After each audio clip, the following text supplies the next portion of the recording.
Então, o nosso tema de hoje é o tema da continuação desse México pós-revolução, de que maneira as coisas vão se rearticulando, vão se acomodando, vão se encaixando. E eu vou chamar a atenção aqui para hoje para certas tônicas. Então, entrando nesse México, que como nós vimos na aula passada, atravessou um período de grandes convulsões, de uma revolução que tem origem em uma chamada a que a nação mexicana pegasse em armas contra o Porfírio Dias, e os vários grupos que respondem a essa conclamação vão depois apresentando as suas próprias bandeiras, as suas próprias expectativas, e esses grupos disputam entre si, a revolução vai se prolongando até que, de uma certa maneira, há um grupo que prevalece, que consegue articular a promulgação de uma nova Constituição para o México em 1917. E essa Constituição é uma Constituição que, como nós vimos, embora ela tenha sido o resultado de o projeto, as articulações levadas adiante por um certo grupo que prevaleceu sobre os demais no curso da Revolução, a despeito disso, a Constituição incorporava demandas que diziam respeito a outros grupos que também haviam participado daquele grande movimento revolucionário. Ou seja, a Constituição também expressava um esforço de integração, de incorporação de novas demandas a esse grande plano da política nacional e, ao mesmo tempo, reconhecendo como interlocutores políticos que deveriam ser levados em conta camponeses, operários, enfim, grupos que até então tinham um lugar mais marginalizado na composição política da nação mexicana. Então, a Constituição inaugura, do ponto de vista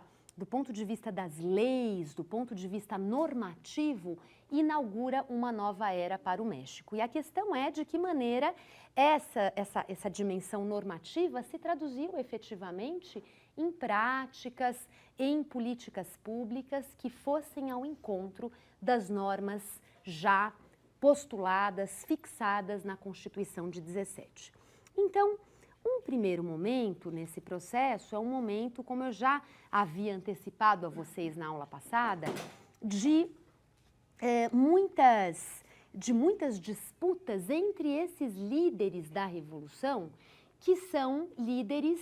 que de alguma forma estiveram unidos contra o Zapata, contra o Pancho Villa, contra o Huerta, mas que, uma vez também consolidados na liderança, disputam entre si. Então, de um lado, o Venustiano Carranza, que havia se tornado presidente do México com esse desfecho da Revolução, e, de outro lado, o Obregón, que chega à presidência da República logo após o Carranza e também, na verdade, em virtude da morte do Carranza, do assassinato do Carranza. Então, essas disputas vão se manifestar já de imediato com o fim da Revolução Mexicana e elas atravessam os anos 20.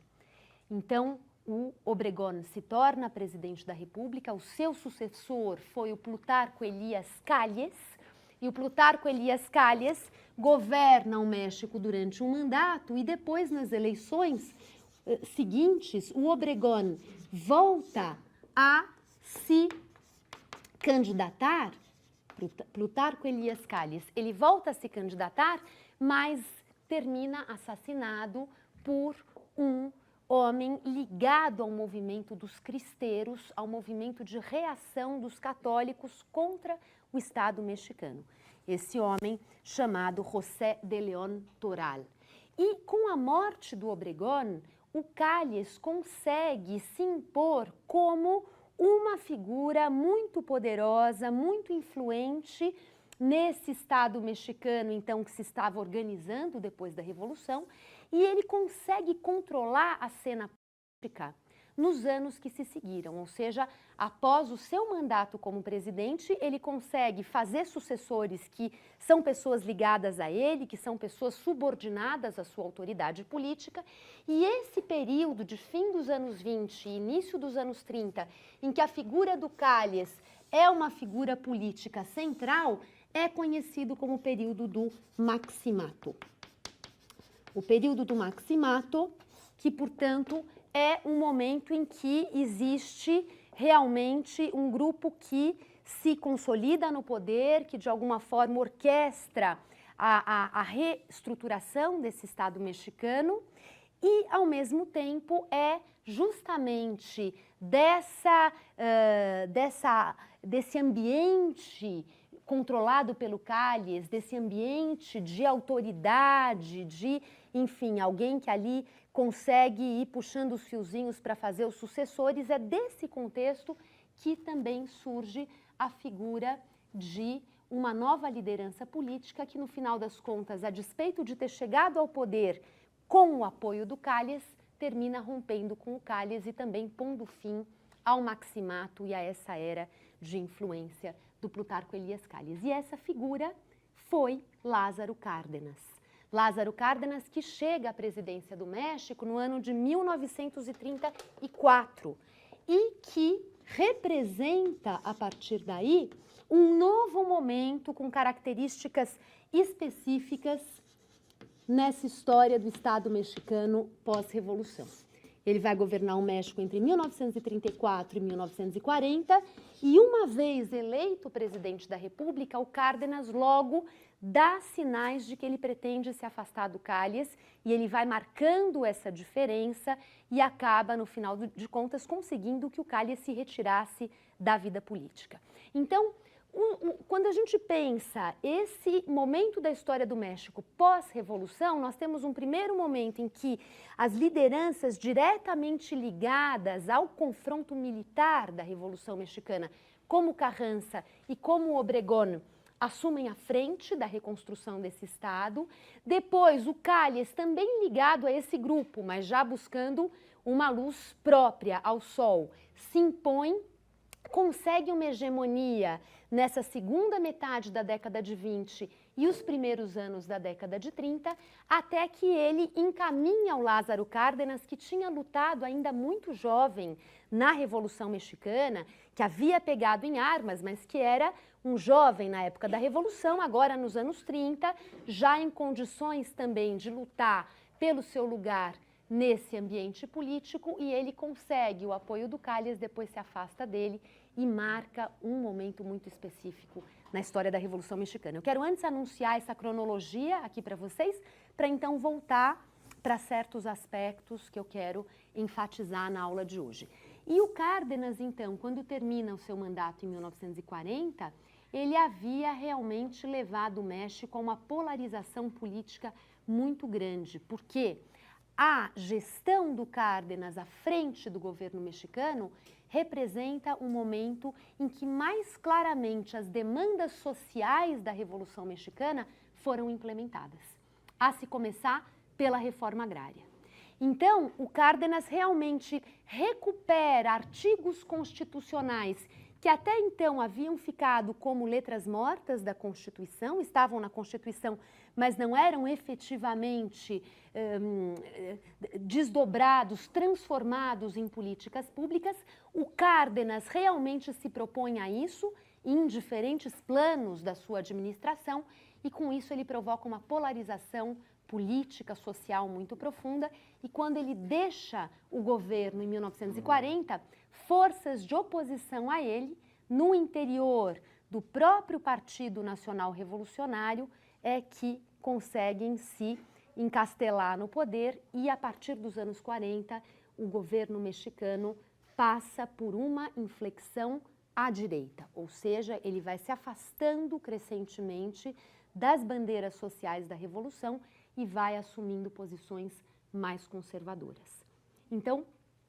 pensando nessa cronologia, os anos 30 são os anos realmente de uma recuperação dessa chama revolucionária, dos princípios sociais da Constituição de 17 e, ao mesmo tempo, isso mexe com interesses muito fortes de grupos importantes no plano da economia, no plano da política, e a reação vem com a ascensão de uma nova ala do partido ao poder na década de 1940. Em termos institucionais, no ano de 1929, portanto, durante aqui um maximato e esse momento de uma presença muito marcada do Plutarco Elias Calles no poder, é criado realmente um Partido Nacional Revolucionário, o Partido Nacional Revolucionário que representa um projeto de continuidade da Revolução Mexicana, agora em bases institucionais. Então, em meio a essa sucessão de presidentes, em que alguns deles terminam a vida por vias brutais, violentas, existe um esforço por parte do Calles de canalizar essas relações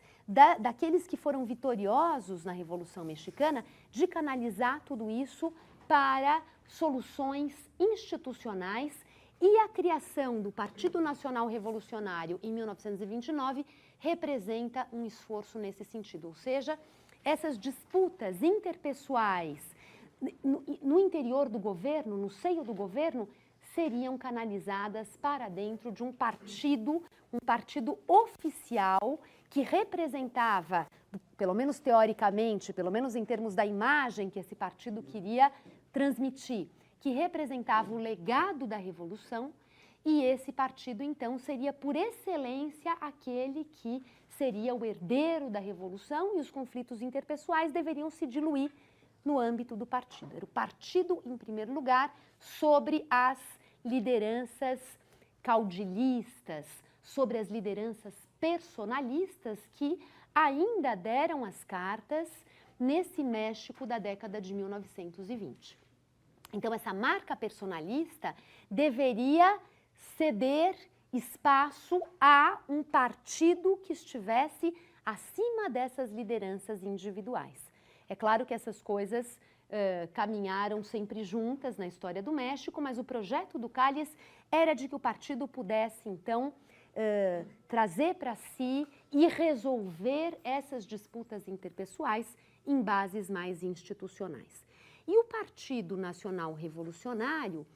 recebeu um novo nome no ano de 1938, durante a gestão do Cárdenas, durante a gestão do Lázaro Cárdenas, e ele passou a se chamar o Partido da Revolução Mexicana,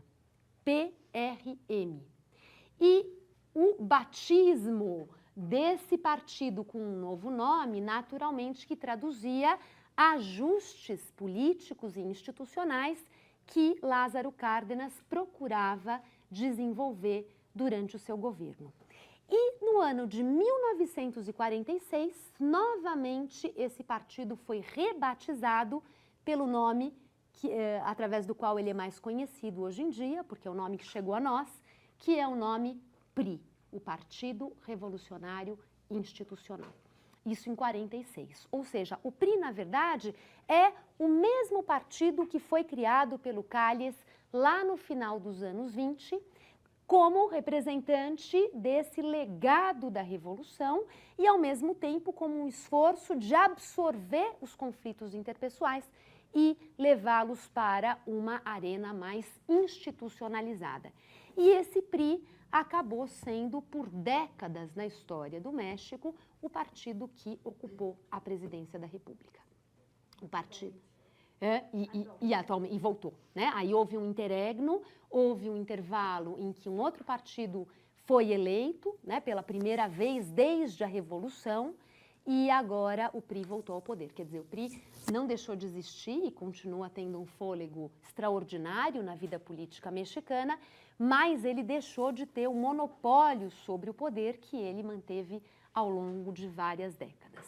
E ao longo desse período, dessas décadas em que o PRI sempre ganhava as eleições, Havia disputas internas para se escolher o candidato à sucessão, mas uma vez escolhido esse candidato à sucessão,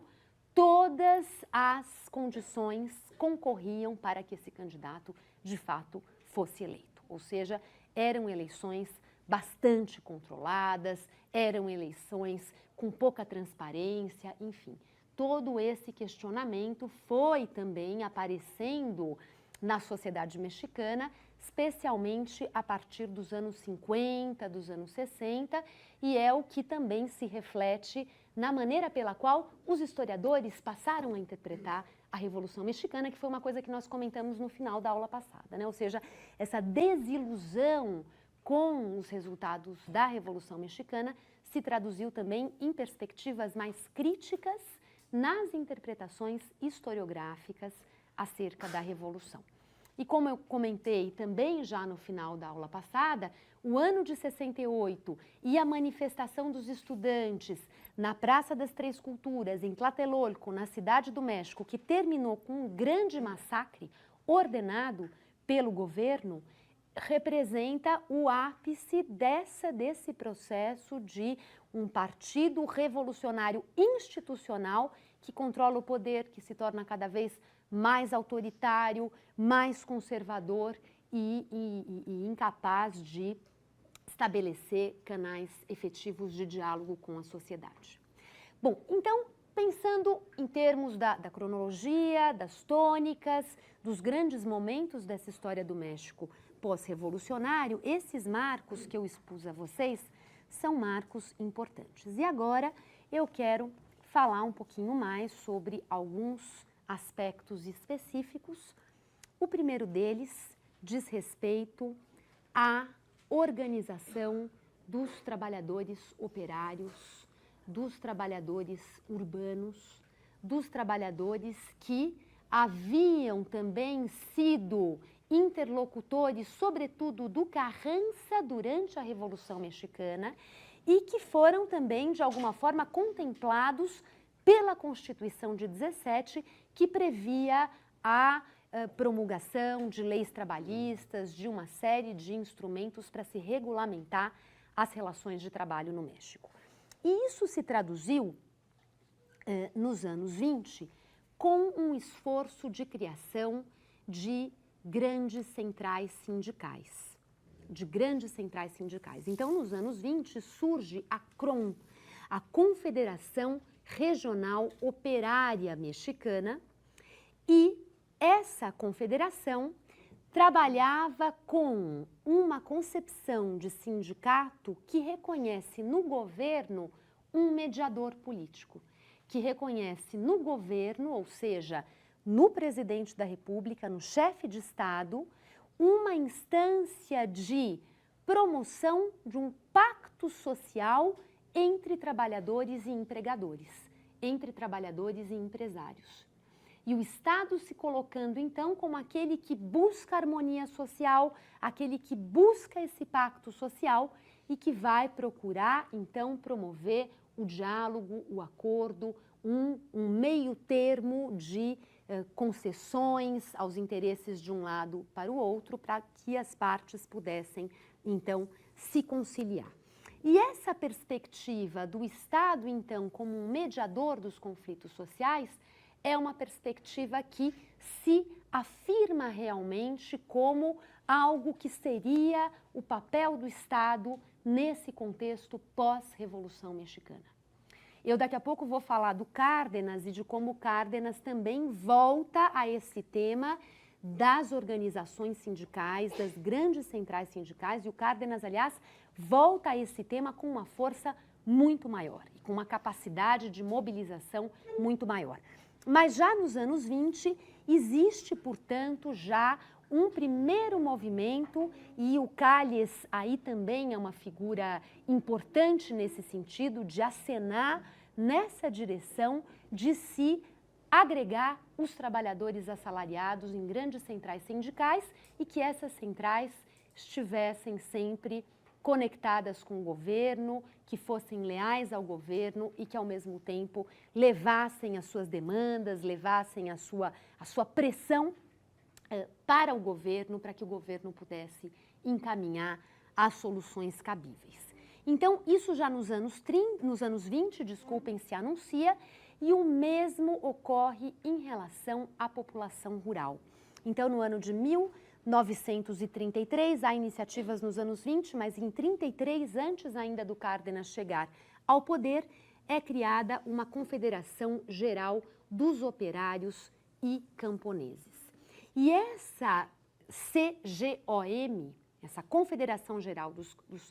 Operários e Camponeses, ela já acaba sendo regida por um homem chamado Vicente Lombardo Toledano, que foi, algum tempo depois, o grande interlocutor entre Lázaro Cárdenas e esse ambiente sindical. O Vicente Lombardo Toledano é alguém que nos anos 20 está em um lugar secundário, em um lugar menos importante. Há outras lideranças que realmente se consolidam nos anos 20, mas no início dos anos 30, o Vicente Lombardo Toledano já vai ampliando a sua influência, o seu poder de interlocução, e ele então se torna um aliado importante do Lázaro Cárdenas nesse terreno. Vicente Lombardo Toledano. Alguém com quem o Cárdenas conta para estabelecer essa ponte entre o governo e os trabalhadores, tanto urbanos quanto rurais. Sobre esse tema dos sindicatos, das dinâmicas de funcionamento desses sindicatos, das relações entre sindicato e governo, das articulações entre sindicato, governo e as classes empresariais, há uma bibliografia grande, uma bibliografia muito bem fundamentada, de muita qualidade. Então, para quem se interessa sobre história, por história sindical, realmente esse é um momento muito estudado da história do México, porque aí estavam se estruturando relações entre trabalhadores e sindicatos, que era uma coisa razoavelmente recente na história da América Latina de maneira geral e do México aqui em particular. Ou seja, no início dos anos 20 nós temos movimentos grevistas importantes no Brasil, na Argentina, na Bolívia, também no México, e os anos 20, os anos 30 são anos em que esses sindicatos vão em vários países ganhar um papel preponderante e muitas vezes os governos desses períodos em diferentes países da América Latina enxergaram aí um canal importante para se estabelecer essa relação com as massas, para se estabelecer essa relação com os setores populares que passavam a ser interlocutores nos vários países. Né? No caso do México, a coisa vem à tona com muita clareza e muito rapidamente por conta da Revolução Mexicana. Em outros países, o timing foi outro. Mas também essa questão se colocou. Nós vamos falar desse assunto, por exemplo, em relação à Argentina peronista. Vocês bem sabem que o tema da relação entre governo e sindicatos na Argentina peronista foi fundamental. Né? E já antes do Perón, no governo da União Cívica Radical, também há esse esforço de se limar as relações entre governo e sindicatos, e os sindicatos que nunca quiseram se render a isso, nunca quiseram se alinhar ao governo, que procuram também boicotar essas relações. Enfim, esse é um capítulo importante da história latino-americana nos anos que nós estamos aqui estudando, nos anos 10, nos anos 20, nos anos 30. E no México, então, por conta da força desse Estado que reclamava para si uma legitimidade no sentido de representar os setores populares, porque era um Estado que havia emergido da Revolução, é claro que mais do que nunca essa solução se coloca como uma solução quase que natural, né? E era uma questão de se definir de que maneira concreta ela ganharia corpo no México. Então, o Vicente Lombardo Toledano vai se projetando nesse âmbito como a principal liderança sindical nos anos 30 e no período do Lázaro Cárdenas.